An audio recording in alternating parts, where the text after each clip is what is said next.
अस्सलाम रहमतुल्लाह दोस्तों। अच्छा जी, एक अपडेट आई है मेरे पास कि डेंगू के केसेस रजिस्टर्ड हो रहे हैं सल्तनत ऑफ ओमान में, सीब में, मस्कत पर्टिकुलरली आप कह लें इसे। सो डेंगू बेसिकली एक जानलेवा मर्ज़ है और इसीलिए इसे ख़तरनाक कंसीडर किया जाता है।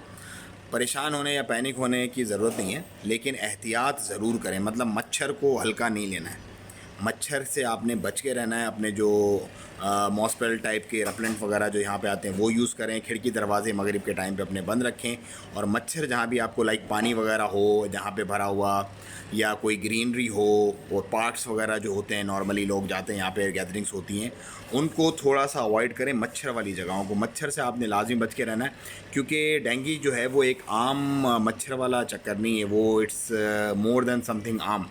सो you need to be careful about dengue, और ख़ुद भी और अपने बच्चों को भी इससे दूर रखें और एहतियात करें ज़्यादा से ज़्यादा। और खुदा ना खास्ता जॉइंट पेन्स, हेडेक और फीवर आपको होता है तो उसको ये ना समझें कि नॉर्मल रूटीन है, उसको लाजमी चेक करवाएं। ये बस एक पब्लिक सर्विस मैसेज है, क्योंकि इसकी सर्कुलेशन वगैरह अभी होना शुरू हो गई हैं मिनिस्ट्रीज़ की तरफ से भी। तो एहतियात लाजमी करें। मेरा काम है आप लोगों को बताना, आप आगे लोगों को बता दें।